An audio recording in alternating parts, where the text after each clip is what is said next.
نحمده ونصلي على رسوله الكريم أما بعد فأعوذ بالله من الشيطان الرجيم بسم الله الرحمن الرحيم رب اشرح لي صدري ويسر لي أمري واحلل عقدة من لساني يفقهوا قولي۔ سورة البقرہ۔ رسول اللہ صلی اللہ علیہ وسلم نے فرمایا، الزہراوین، دو جگمگانے والی صورتیں البقرہ اور آل عمران پڑھا کرو۔ قیامت کے دن وہ اس حال میں آئیں گی جیسے وہ دو بادل یا دو سائبان یا دو پرندوں کے جھنڈ ہیں۔ یہ دو صورتیں قیامت کے دن اپنے پڑھنے والے کے اوپر اس طرح چھائی ہوئی ہوں گی، شیڈ ہوگا ان کا، جیسے بادل ہو یا پرندوں کے جھنڈ ہو یا جیسے امبریلا ہو، سائبان، اور وہ اپنے پڑھنے والوں کی طرف سے جھگڑا کریں گی۔ سورت بقرہ پڑھا کرو، اسے پڑھنا باعث برکت اور چھوڑنا باعث حسرت ہے، اور باطل قوتیں اس کا مقابلہ نہیں کر سکتی۔ صحیح مسلم کی روایت ہے یہ۔ صحیح مسلم ہی کی ایک اور روایت میں آتا ہے، جس گھر میں سورت بقرہ پڑھی جائے شیطان اس گھر سے نکل جاتا ہے۔ سورت البقرہ قرآن پاک کی طویل ترین سورت ہے، سب سے لمبی سورت ہے، سب سے بڑی سورت ہے، جو 2.5 پاروں پر مشتمل، مدنی سورت ہے، مدینہ میں نازل ہوئی۔ اور مدنی صورتیں کون سی ہوتی ہیں؟ جو ہجرت کے بعد نازل ہوئی۔ سورت البقرہ جس گھر میں پڑھی جائے اس گھر سے شیطان چلا جاتا ہے، اور آگے جب آپ پڑھیں گے تو آپ کو پتہ چلے گا کہ واقعی شیطان کیوں چلا جاتا ہے، شیطان کو بھگانے کے لیے کیسے کیسے کام بتائے گئے۔ ہم عام طور پر یہ سمجھتے ہیں کہ شاید اس کے الفاظ میں کوئی منتر ہے یا کوئی ایسا جادو کی چھڑی ہے کہ ہم وہ کرتے جائیں گے اور وہ شیطان نکل جائے گا۔ حالانکہ اگر دیکھا جائے تو اس میں ایسے احکامات موجود ہیں کہ اگر انسان ان پر عمل کرنا شروع کر دے تو پھر شیطان ایسے لوگوں پر قابو نہیں پا سکتا، ان کے پاس نہیں رہ سکتا، وہ چلا جاتا ہے، ڈرتا ہے ان سے۔ نبی صلی اللہ علیہ وسلم نے فرمایا، الزہراوین، دو چمکنے والیاں، البقرہ اور آل عمران پڑھا کرو۔ قیامت کے دن وہ اس حال میں آئیں گی جیسے وہ دو بادل یا سائبان یا پرندوں کے جھنڈ ہوں، وہ اپنے پڑھنے والوں کی طرف سے جھگڑا کریں گی، یعنی ان کو چھڑائیں گی۔ سورت بقرہ پڑھا کرو، اسے پڑھنا باعث برکت، چھوڑ دینا باعث حسرت، اور باطل قوتیں اس کا مقابلہ نہیں کر سکتی، یعنی جادو وغیرہ کا اثر نہیں ہوتا۔ الفاظ کی وضاحت دیکھیے، بسم اللہ الرحمن الرحیم، الف لام میم، الف لام میم، ذالکا، ذالکا اصل میں تھا ذا اور لام اور کاف، یہ 3 چیزیں جو ایک جگہ جمع ہیں۔ ذا اسم اشارہ ہوتا ہے، اور لام اشارہ جو دور کی چیز کے لیے کیا جائے، اور کا مخاطب کے لیے، یعنی سامنے والے کے لیے۔ ذالکا وہ، الکتاب، یہاں بھی آپ دیکھیے ال اور کتاب، ال کا معنی کیا بتایا گیا آپ کو؟ خاص، دا، اور کتاب، کتاب، کتاب کہتے ہیں لکھی ہوئی چیز کو، بک، الکتاب۔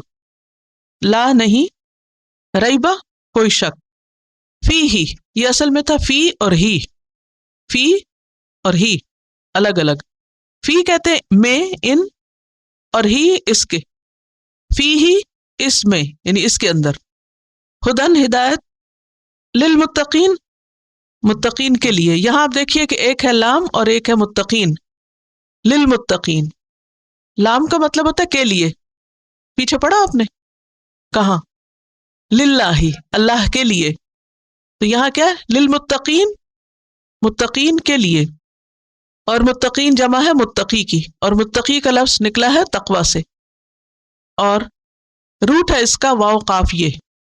الذین، یہ وہ لوگ ہیں، یؤمنون، جو ایمان لاتے ہیں، یؤمنون کا لفظ ایمان سے ہے، اور اس کا روٹ حمزہ میم نون، امن سے۔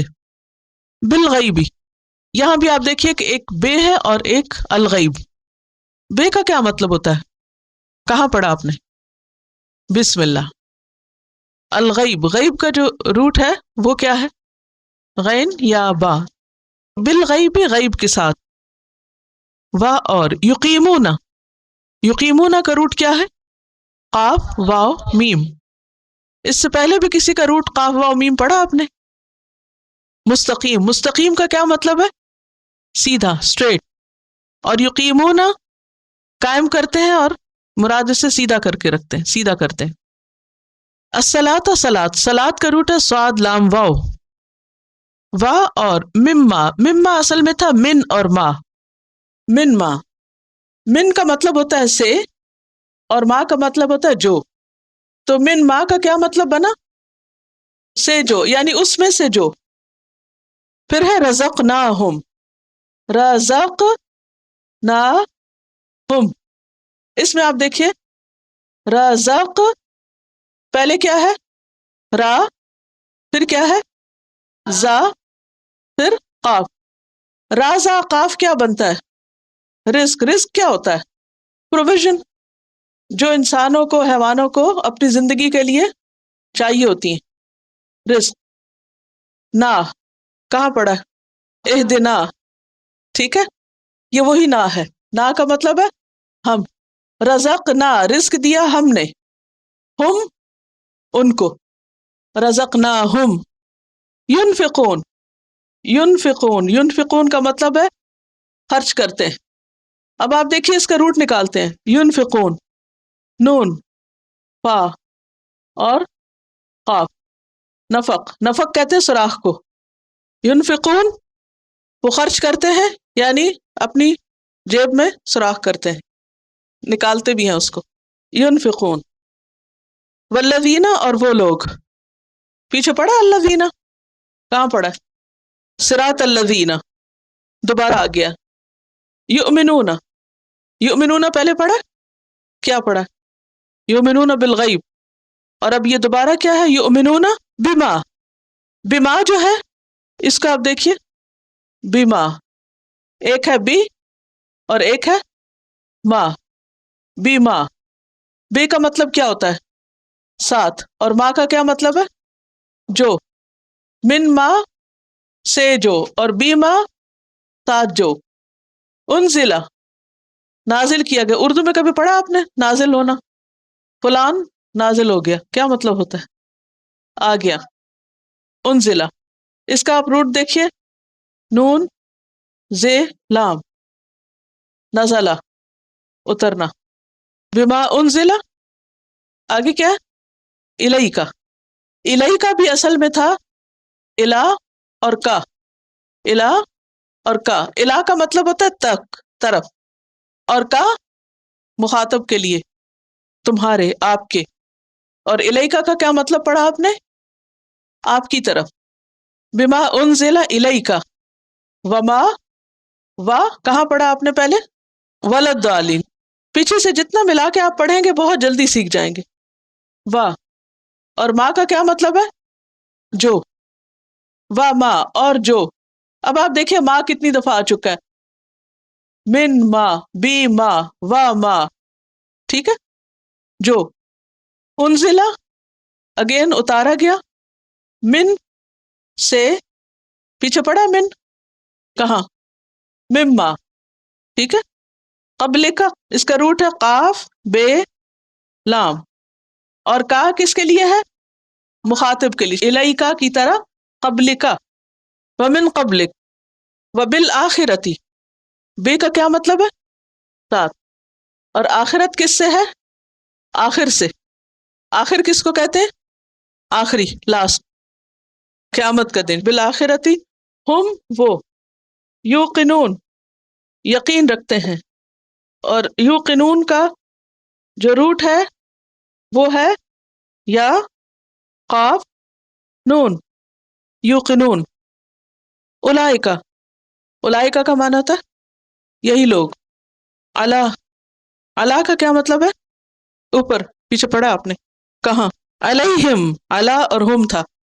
علی کا مطلب ہوتا ہے اوپر. اولئک علی ہدن، ہدن پڑھا، ہدن للمتقین. من پڑھا ہے سے. ربہم، رب پڑھا ہے آپ نے. ہم ان کے. ہم اور ہم ایک ہی چیز ہے. ربہم اصل میں کیا ہے؟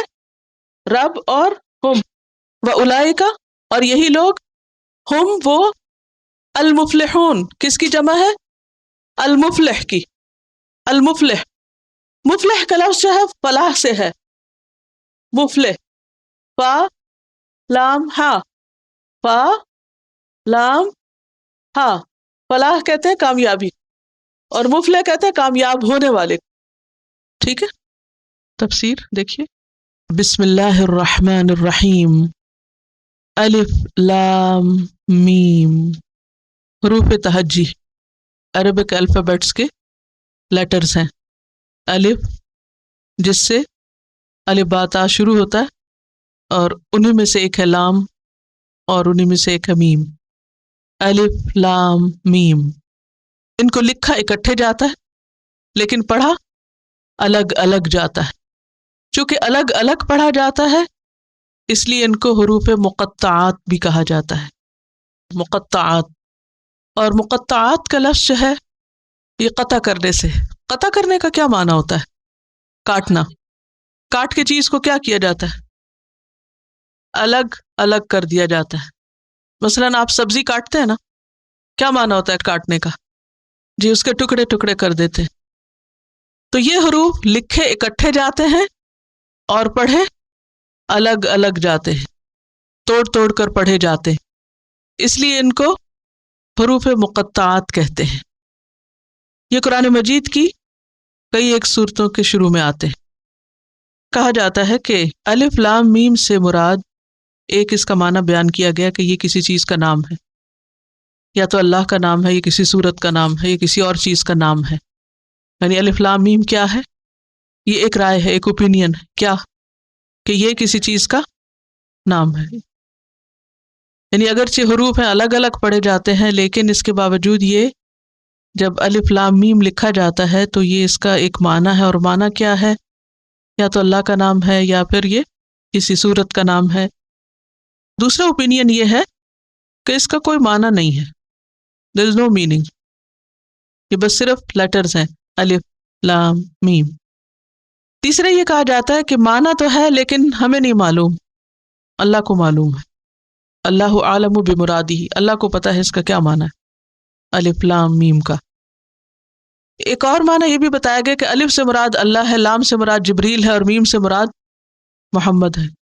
اللہ کی طرف سے یہ کلام آیا ہے، جبریل لائے ہیں اور محمد صلی اللہ علیہ وسلم پر نازل ہوا ہے.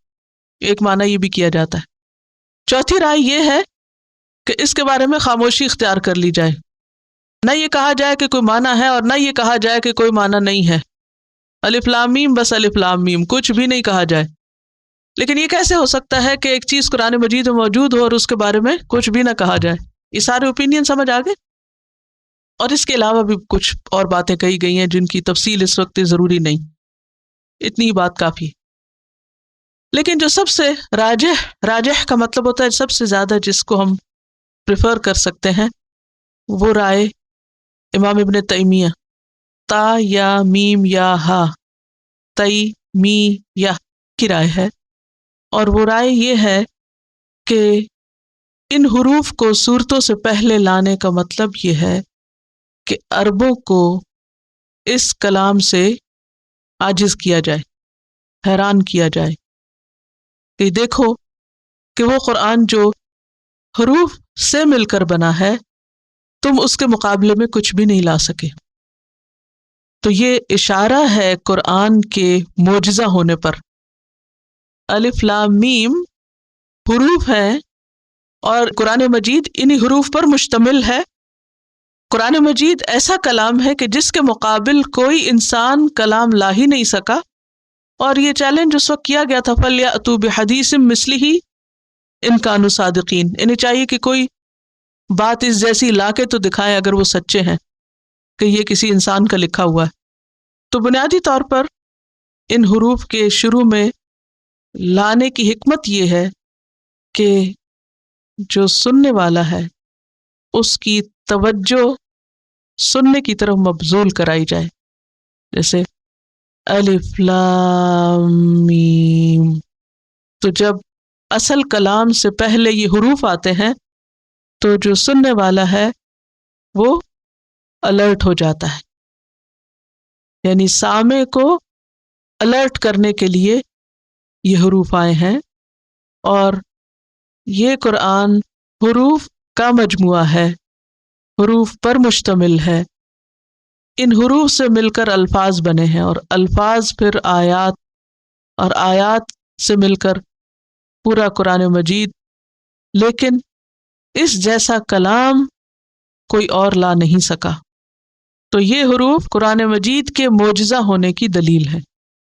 قرآن مجید کلام ہے، حروف کا مجموعہ ہے، الف لام میم جیسے اور بہت سے حروف ہیں اس میں، تم بھی ان حروف کو جوڑ کے کچھ بنا کے لاؤ، تم اس جیسا کچھ نہیں لا سکے۔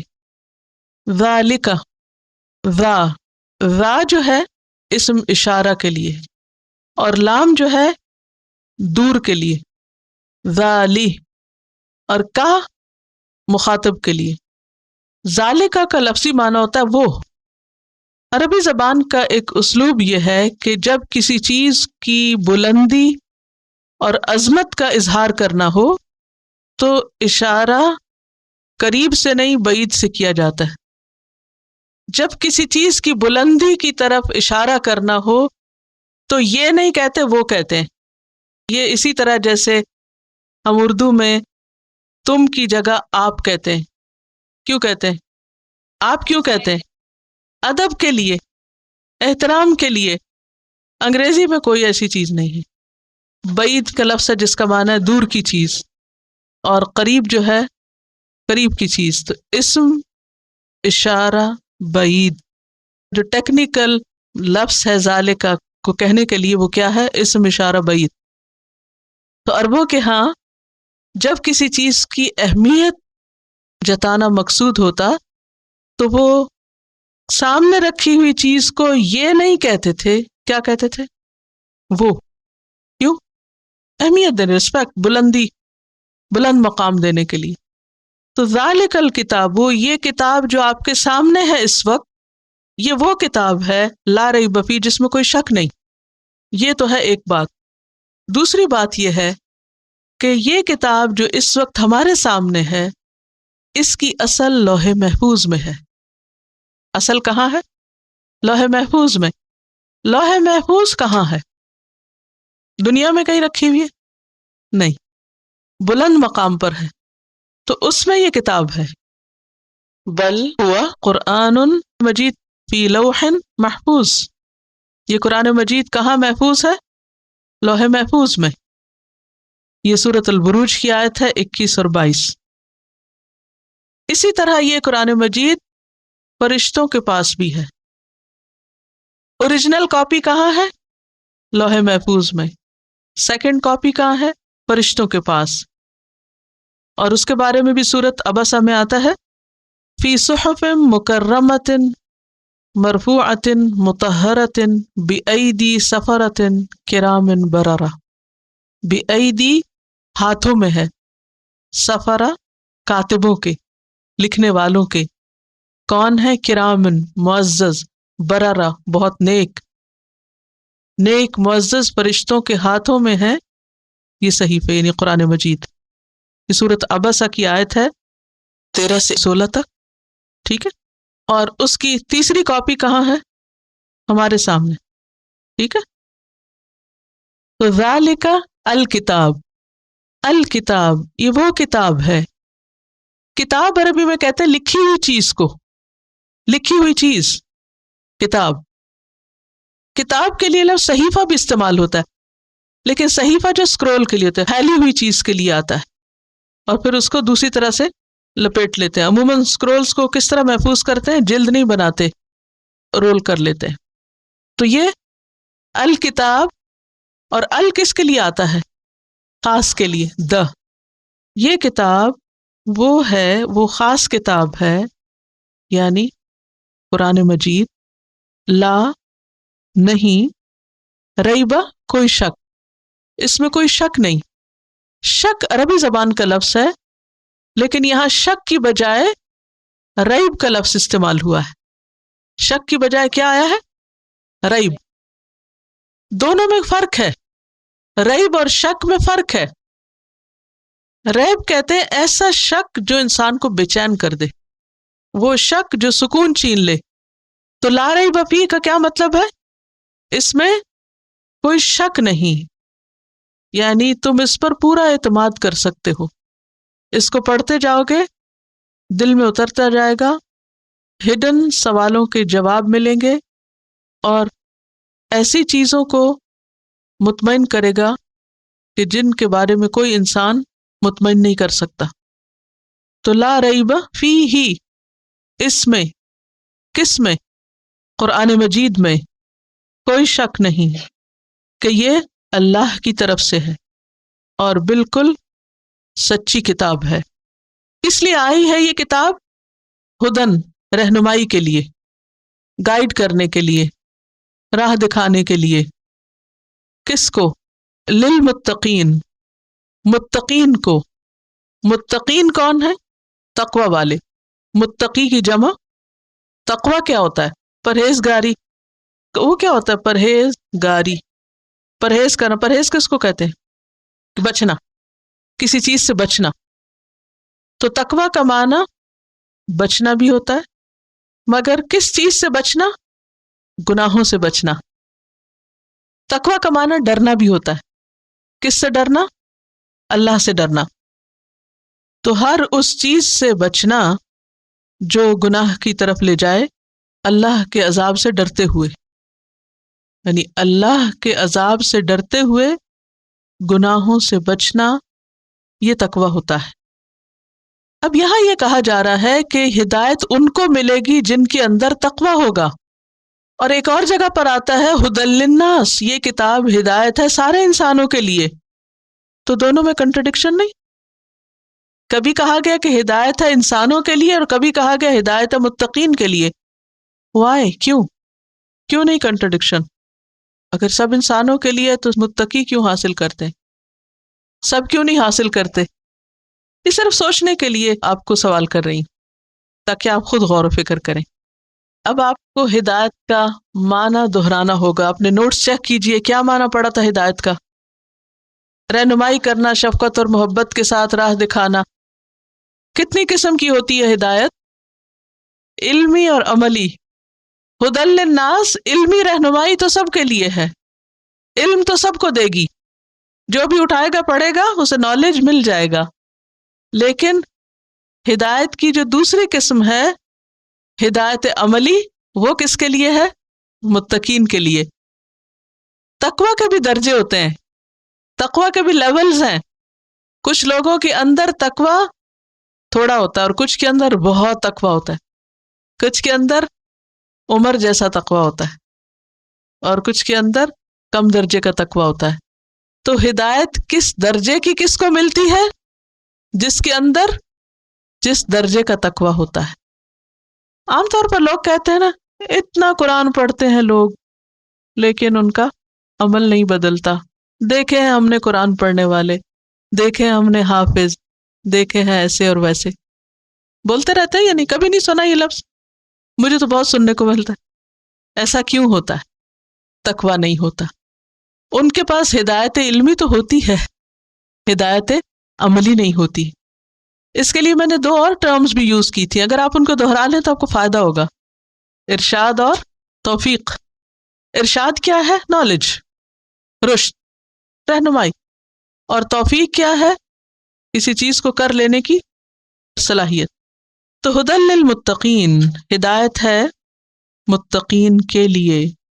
جتنا تقوی اتنی ہدایت. یہ دو لفظ لکھ لیجئے تو آپ کو فائدہ دے گا. کیا؟ جتنا تقوی اتنی ہدایت، جتنا اللہ کا ڈر اتنی ہی رہنمائی.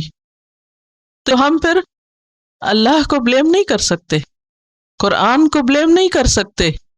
کس کو کرنا چاہیے؟ خود اپنے آپ کو. اکثر جب لوگ کہتے ہیں نا قرآن پڑھ کے بھی ویسے ہی ہو، تو یوں لگتا نا جیسے کوئی قرآن کو بلیم کر رہا ہو کہ قرآن پڑھنے کا کوئی فائدہ نہیں. اکثر لوگ یہ کرتے ہیں، قرآن پڑھنے کا کوئی فائدہ نہیں. کیوں؟ عمل ہی نہیں بدلتا. تو کیا اس میں قرآن کا کوئی قصور ہے؟ نہیں، لوگوں کا. اس کی مثال ایسے ہی ہے کہ جیسے مختلف طرح کی زمین ہوتی ہے نا، تو اگر اچھی زمین ہوگی تو معمولی قسم کے بیج سے بھی کیا نکلے گا؟ بہت اچھا پھل. اور اگر زمین خراب ہوگی تو کیا نتیجہ نکلے گا؟ بہترین پانی، بہترین بیج کوئی فائدہ نہیں دے گا. پانی کا قصور ہے، بیج کا قصور ہے، کسی کا نہیں. کس کا ہے؟ زمین کا. اس لیے کبھی بھی یہ نہیں سوچنا چاہیے کہ قرآن پڑھنے کا کوئی فائدہ نہیں. قرآن پڑھنے کا فائدہ ضرور ہے. یہ الگ بات ہے کہ پڑھنے والا خود کیسا ہے. اب اگر آپ اپنے بارے میں سمجھتے ہیں کہ مجھے کوئی زیادہ فائدہ نہیں ہوتا، تو پھر ہمیں یا تو یہ کرنا ہوگا کہ قرآن چھوڑ دینا ہوگا، یا یہ کہ اللہ سے تقویٰ مانگنا ہوگا. تو کیا کرنا چاہیے؟ کوئی دلیل؟ نبی صلی اللہ علیہ وسلم کی دعا آپ کیا مانگتے تھے؟ اللہم آت نفسی تقواہا وزکھا انت خیر من زکاہا انت ولیہا ومولاہا. اللہ میرے نفس کو تقویٰ دے دے اس کا، اور تو بہترین ہے جو اس کو تقویٰ دے سکتا ہے، اور تو ہی اس کو پاک کر سکتا ہے. مسنون دعاؤں کی کتاب ہے نا، قرآنی اور مسنون ہے، اس میں لکھی ہوئی ہے. تو ذالک الکتاب، یہ کتاب یعنی قرآن مجید جو جبریل کے ذریعے لوح محفوظ سے آپ کے قلب مبارک پہ اتری، معزز کتاب، تعظیم والی کتاب، قرآن مجید، قرآن کریم، کتاب مبارک. کیا کیا نام تھے اس کے؟ لا ریب فیہ، اطمینان سے پڑھو، کوئی شک والی بات نہیں اس میں، بالکل سچ ہے، حقیقت ہے. تمہارے نفس کی حقیقتیں کھولے گی، کائنات کی حقیقتیں کھولے گی، ہر چیز روشن ہوگی، ہدایت ملے گی، راہ ملے گا، راستہ ملے گا. لیکن اس کو پانے کے لیے متقین ہونا ضروری ہے، اور متقی بننے کے لیے اللہ سے مانگنا ضروری ہے. ایک اور چیز جو یہاں یاد رکھیے وہ ہے الکتاب. ساری کی ساری کتاب ایسی ہے جس میں کوئی شک نہیں. اگر آپ قرآن کے کسی حصے پر شک کریں گے تو کیا ہے؟ یہ کفر ہے. قرآن پورے کا پورا سچائی پر مبنی ہے، اللہ کی طرف سے، اس میں کوئی کسی قسم کی چینجز نہیں ہوئی. یہ ایمان لانا بھی ضروری ہے. الکتاب، کتاب اور الکتاب میں فرق ہے نا کہ نہیں؟ کتاب تو کوئی بھی کتاب ہو سکتی ہے، اور الکتاب خاص کتاب، اور ساری کی ساری کتاب. جیسے الحمد کا کیا معنی کیا تھا؟ ساری تعریف. تو الکتاب یعنی یہ ساری، لام جو ہے نا استغراق کے لیے، ہر چیز اس میں آ جاتی ہے جو بھی اس میں ہے. اب متقین کی کچھ صفات بتا دی گئی ہیں کہ متقین کون ہیں. الذین، وہ لوگ، یؤمنون، جو ایمان لاتے ہیں، جو ایمان رکھتے ہیں. ایمان کیا ہوتا ہے؟ مان لینا، دل سے، زبان سے اور عمل سے. کسی چیز کو ماننا دل سے، زبان سے اور عمل سے. یؤمنون بالغیب، غیب پر. غیب کا لفظ جو ہے ان چیزوں کے لیے آتا ہے جو نگاہوں سے اوجھل ہوں، جو نظر نہ آئے. غیب کیا ہے؟ جو نظر نہ آئے. تو ہمیں بہت سی چیزیں نظر نہیں آتی. مثلا اس دیوار کے پار کیا ہے، آپ کو تو کچھ نظر نہیں آ رہا. تو پھر تقویٰ کے لیے ضروری ہے کہ ایمان لایا جائے کہ اس دیوار کے پار جو کچھ ہے وہ سب مانتی ہوں میں. کیا مطلب ہے پھر؟ جن چیزوں کو ماننے کے لیے کہا گیا ہے، یعنی الغیب ہے، غیب نہیں ہے. کیا ہے؟ الغیب. تو ال کا کوئی مطلب ہے نا پھر؟ خاص غیب کی چیزیں جن پر ایمان لانے کا حکم ہے. اور کون کون سی چیزیں ہمیں نظر نہیں آتی؟ نمبر 1 اللہ سبحانہ و تعالی، نمبر 2 فرشتے، نمبر 3 آخرت، جنت، جہنم ہم نے نہیں دیکھی لیکن ہم مانتے ہیں، اور انبیاء ہم نے نہیں دیکھے. ٹھیک ہے.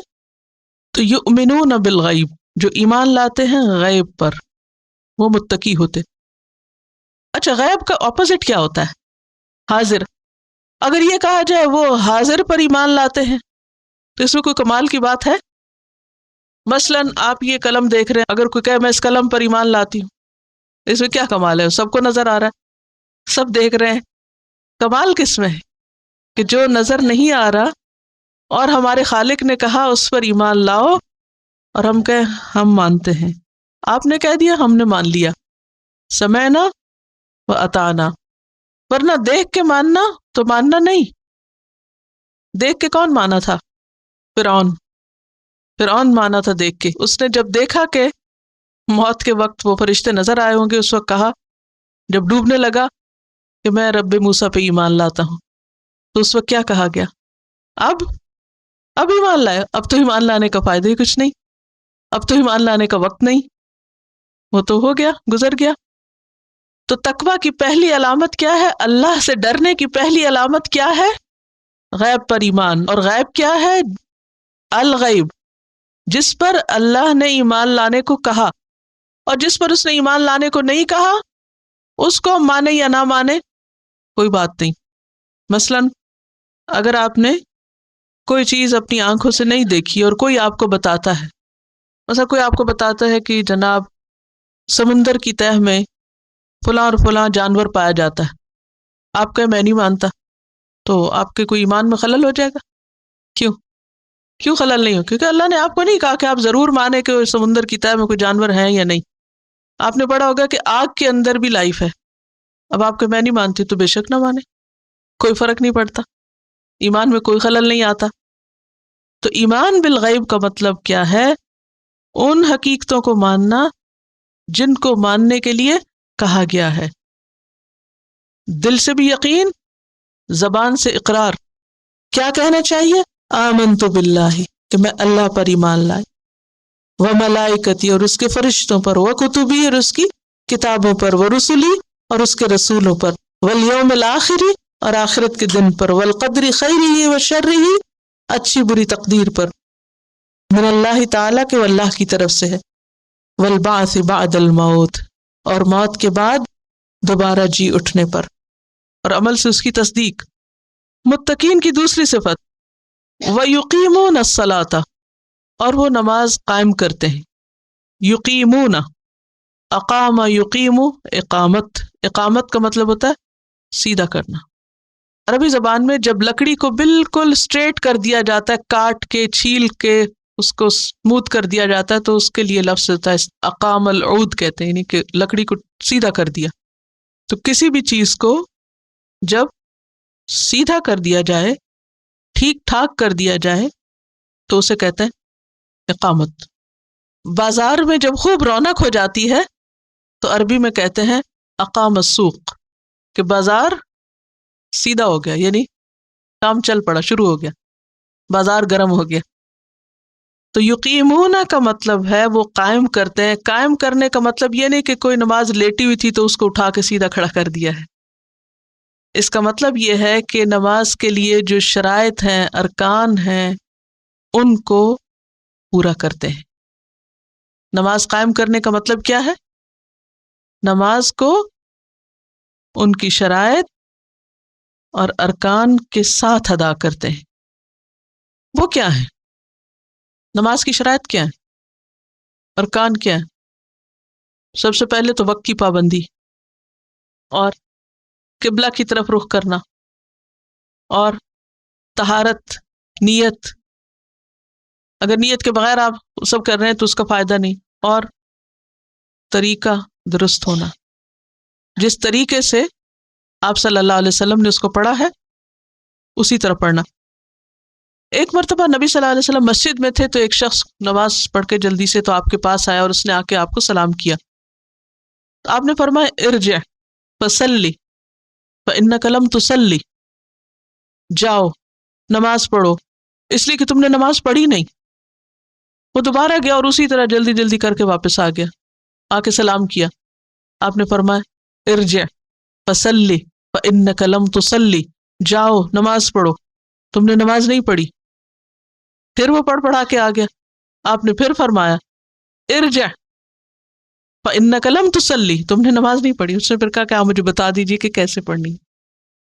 تو پھر آپ نے اس کو طریقہ بتایا کہ کس طرح جب تم کھڑے ہو تو سیدھے کھڑے ہو اور اس طرح قرات کرو، اور پھر جب رکوع کرو تو اطمینان سے رکوع کرو، جب رکوع کے بعد کھڑے ہو تو اطمینان سے کھڑے ہو، اور جب سجدے میں جاؤ تو ٹک کے سجدہ کرو، پھر اٹھ کے بیٹھو اطمینان سے بیٹھو، پھر دوبارہ اطمینان سے.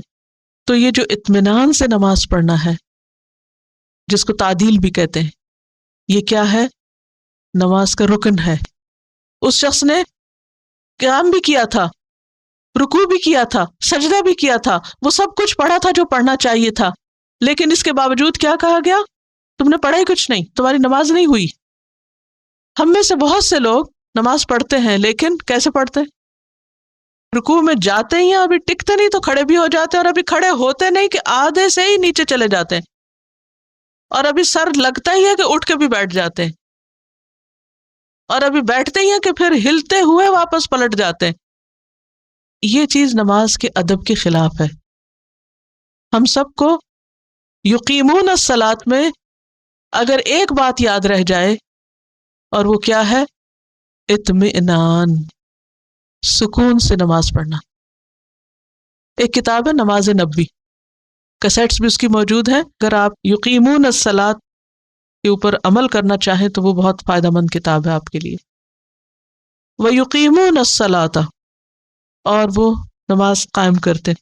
صلاۃ کا لفظی معنی ہوتا ہے دعا، اور اس میں الصلاۃ میں فرض اور نفل سب آتا ہے۔ یہ صلاۃ کا مطلب دعا ہوتا ہے، الصلاۃ کا مطلب دعا نہیں ہے۔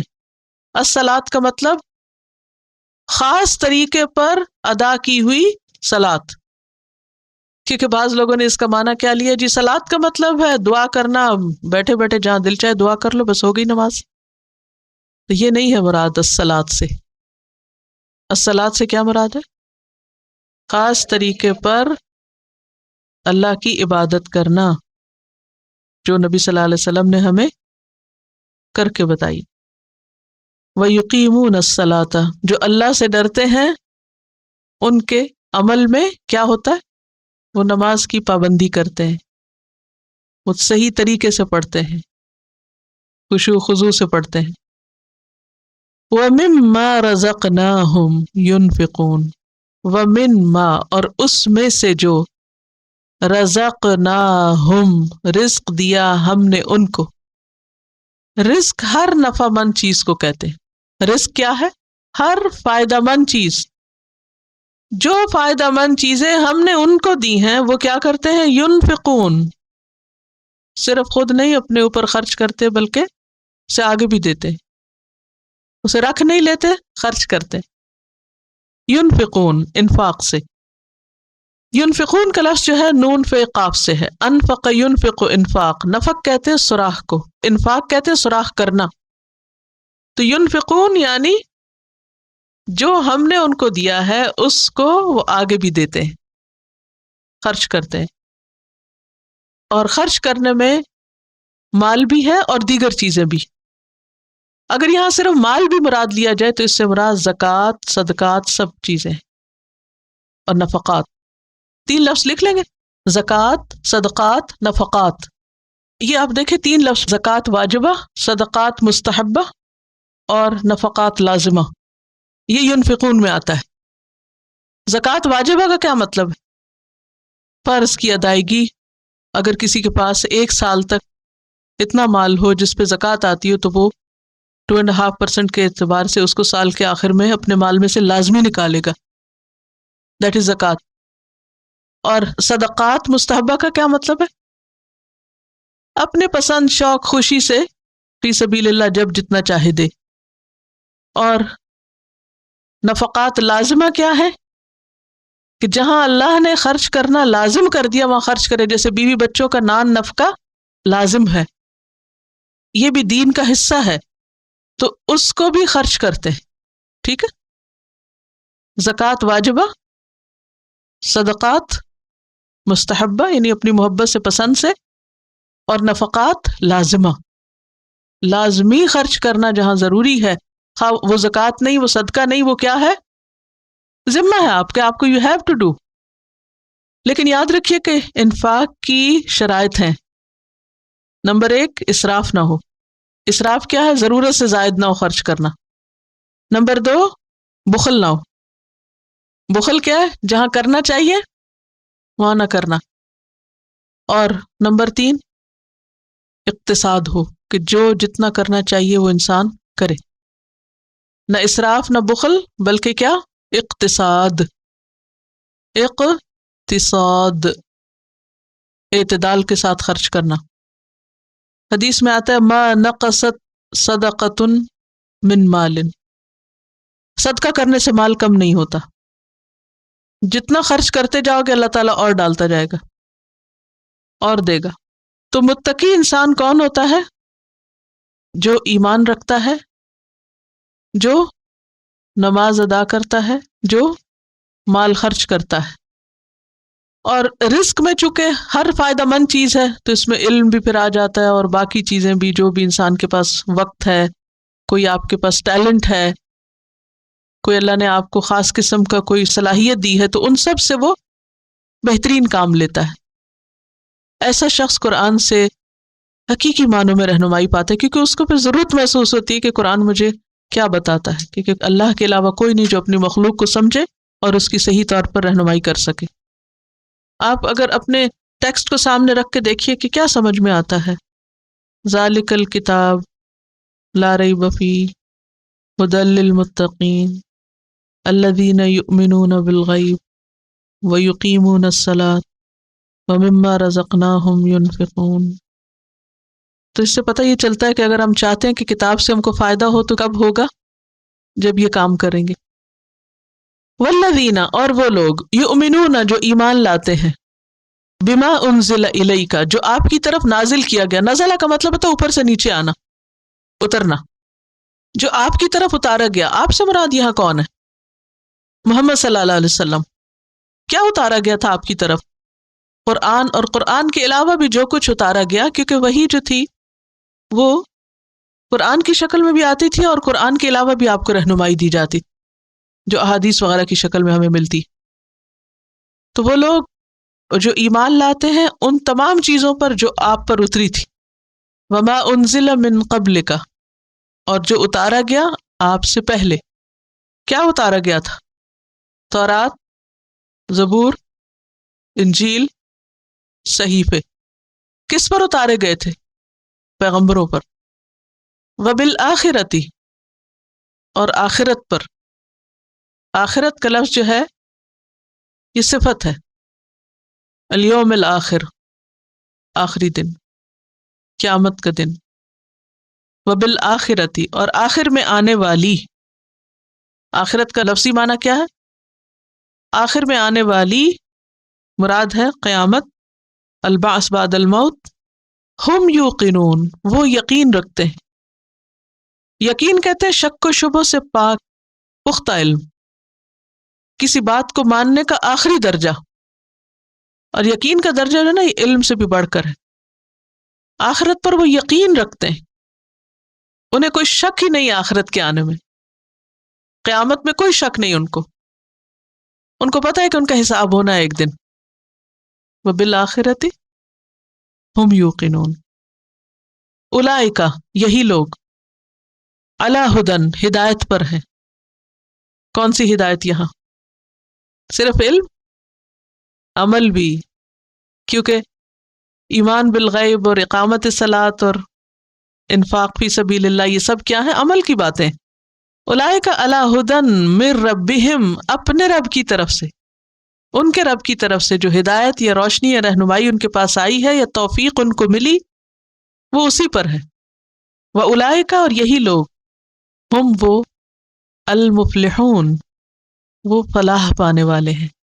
مفلح، فلاح، فا لام حا، فلاح کا مطلب ہوتا ہے کاٹنا، چیرنا۔ اور فلاح کہتے ہیں ایسی کامیابی کو جو مشکل کے بعد آئے، جو محنت کرنے کے بعد حاصل ہو۔ تو یہ زندگی کیا ہے؟ مشکل چیز ہے، محنت کی جگہ ہے، کام کرنے کی جگہ ہے۔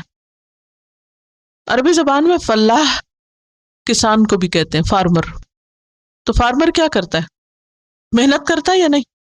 ہاں، کیا کیا کرتا ہے؟ زمین کے اوپر ہل چلاتا ہے، چیرتا ہے، پھر اس کے بعد اس کو نرم کرتا ہے، ہموار کرتا ہے، بیج ڈالتا ہے، پانی ڈالتا ہے، اور پھر جب فصل تیار ہو جاتی ہے تو کاٹتا ہے۔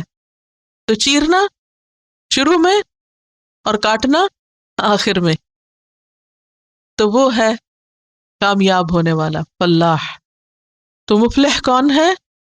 جو اس دنیا میں رہ کر عیش و عشرت سے نہیں بلکہ محنت سے زندگی گزارتا ہے، ایسا شخص آخرت میں کامیاب ہونے والا، لیکن اس کی یہ محنت صرف دنیا کے لیے نہیں ہوتی بلکہ آخرت کے لیے ہوتی۔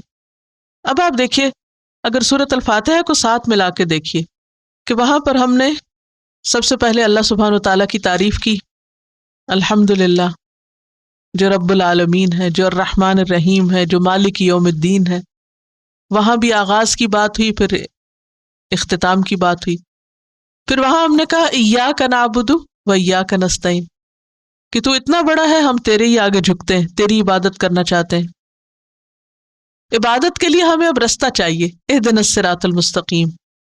اور راستہ کس کا چاہیے؟ جن کے پاس علم بھی ہے، عمل بھی ہے، صراط الذین انعمت علیہم۔ اور کن کا راستہ نہیں چاہیے؟ جن کے پاس علم ہے، عمل کوئی نہیں، غیر المغضوب علیہم ولا الضالین۔ نہ ضالین کا چاہیے جن کے پاس نہ علم ہے اور نہ عمل ہے۔ تو چونکہ ہم نے وہاں پر دعا مانگی تھی اہدنا الصراط المستقیم، تو اللہ سبحانہ تعالیٰ نے ہمیں کہا کہ اگر چاہیے واقعی سچے ہو تو آؤ پھر اس کتاب کو پڑھو۔ ہم میں سے بہت سے لوگ دن میں معلوم نہیں کتنی دفعہ کہتے ہیں اللہ سیدھا راستہ دکھا دے، لیکن کوشش نہیں کرتے۔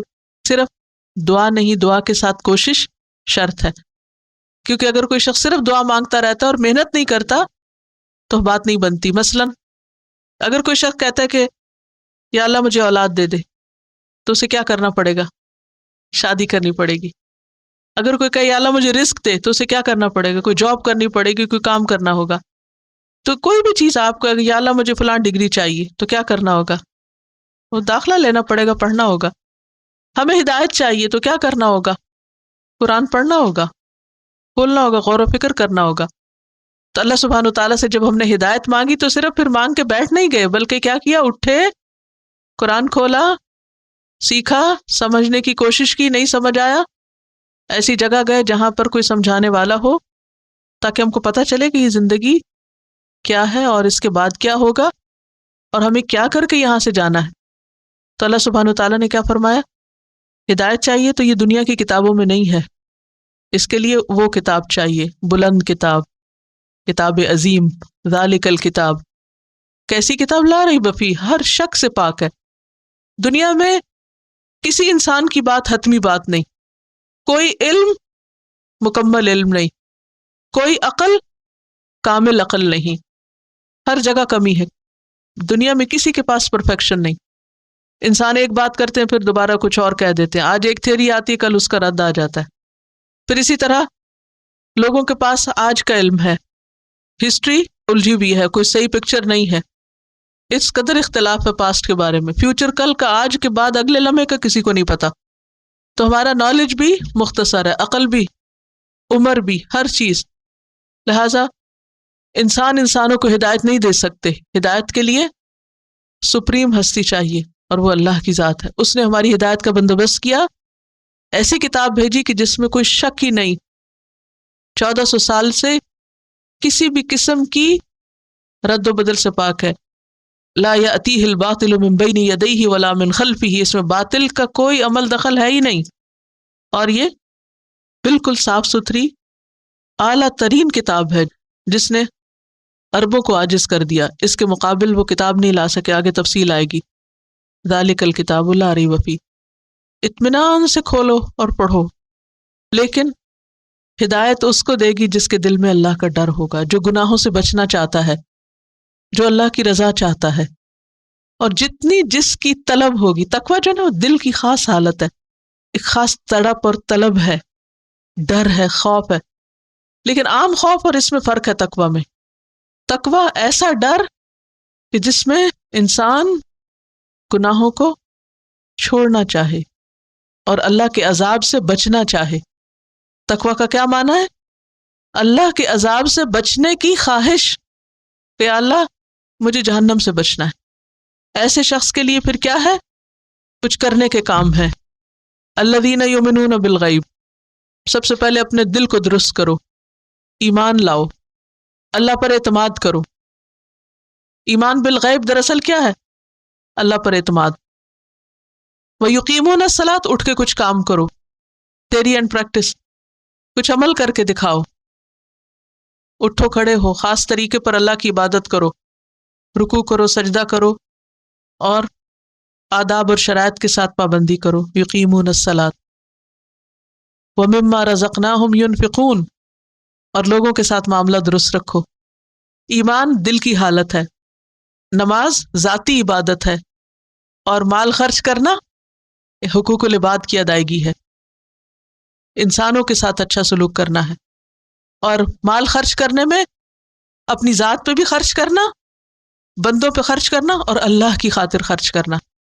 ذات پہ اپنی ذاتی ضروریات کے لیے، بندوں پر ان کی ضروریات کے لیے، اور اللہ کی خاطر اللہ کے دین کی ترقی کے لیے، اللہ کے دین کو پھیلانے کے لیے۔ وَمِمَّا رَزَقْنَاهُمْ يُنْفِقُونَ، اور اس میں صرف مال نہیں بلکہ اور کیا کیا، جو بھی فائدہ مند چیزیں ہمارے پاس ہیں، مثلا علم، جسمانی طاقت، عقل کی طاقت، ٹیلنٹ، صلاحیت، وقت، اس میں سے کچھ نہ کچھ وہ لوگوں کے فائدے کے لیے استعمال کرتے ہیں۔ والذین یؤمنون بما انزل الیک، بہت وسیع ذہن کے مالک ہیں، پچھلے تمام پیغمبروں کی کتابوں کو ایکنالج کرتے ہیں، ایمان لاتے ہیں، کیونکہ قرآن ان سب کتابوں کا نچوڑ ہے، فائنل ورژن، ایسا جس میں کوئی شک نہیں، سب کچھ محفوظ کر دیا اس کتاب نے۔ وما انزل من قبلک کا یہی معنی ہے، اس سے پہلے جو بھی آیا اس کو مانتے۔ اب دیکھیے دوسری قومیں آدھا آدھا مانتی ہیں، کوئی ایک چیز مانتی دوسری نہیں مانتی، لیکن متقی اس کو بھی مانتے اور اس سے پہلے کی چیزوں کو بھی مانتے۔ وَبِالْآخِرَةِ هُمْ يُوقِنُونَ، اور وہ آخرت کی یاد میں جیتے ہیں، وہ دنیا کے لیے نہیں جیتے، وہ وہاں کے لیے کام کرتے ہیں، آخرت کے لیے، اور ان کا اس پر یقین ہے، ایسا یقین ہے، اتنا پکا ان کا ایمان ہے اس بات پر کہ آج ہم تھوڑا سا بھی کچھ کریں گے تو کل اس کی جزا یا سزا ہوگی۔ اولئک علی ھدی من ربہم، یہ لوگ ہیں ہدایت پر، واولئک ھم المفلحون، اور ان کو اللہ نے انعام یافتہ بنا دیا۔ صراط الذین انعمت علیہم، انہی لوگوں کا راستہ ہے، یہ کامیاب ہو کر رہیں گے۔ لیکن یاد رکھیے کہ اس کامیابی کے لیے کیا شرط ہے؟ محنت اور کوشش۔ ایک حرف پڑھیں گے تو کتنی نیکیاں؟ 10 نیکیاں۔ الف لام میم ایک حرف نہیں بلکہ 3 ہیں، 30 نیکیاں۔ تو انشاءاللہ العزیز باقی پھر بات ہوگی۔ سبحانک اللہم و بحمدک، نشہد ان لا الہ الا انت، نستغفرک و نتوب الیک، توب الیک، توب الیک، توب الیک، توب الیک، توب الیک۔